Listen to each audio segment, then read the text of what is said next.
Yes, syempre nandito na nga ang update ng very supportive na GMA na lagi naman talagang nandyan para sa SB19. Isa talaga ang GMA Network sa nakasuporta sa SB19. Ano nga ba ang kanila masisay sa nasabi nga pong announcement ng SB19 sa ticket selling ng kanilang nalalapit na concert sa April 18?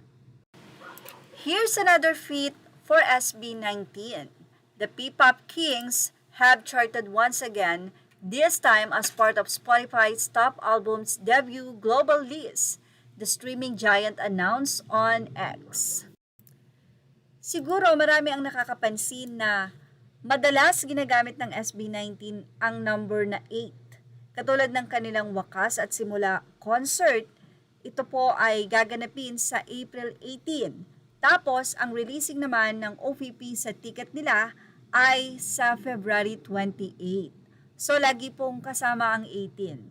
Simula at wakas kick-off concert album is 7th on the list. Octane by Don Toliver got the top spot while Be More Grateful by The Baby and Bohemio by Nicky Jam are also part of the list.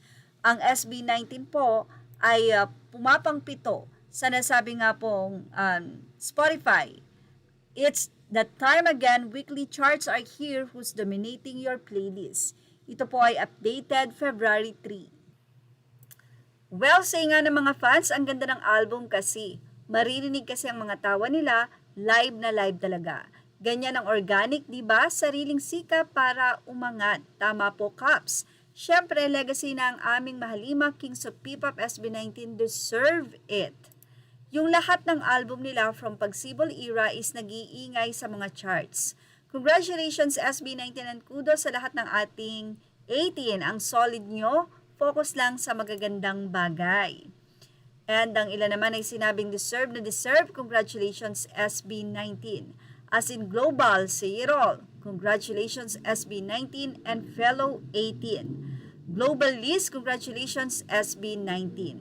Grabe talaga.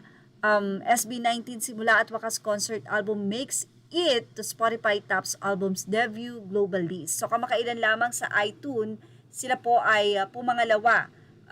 Worldwide po yan, sa top 10 ay pangalawa nga po ang SB19. At ngayon naman po, global, worldwide din ito, SB19 simula at wakas concert ay pumapang pito naman.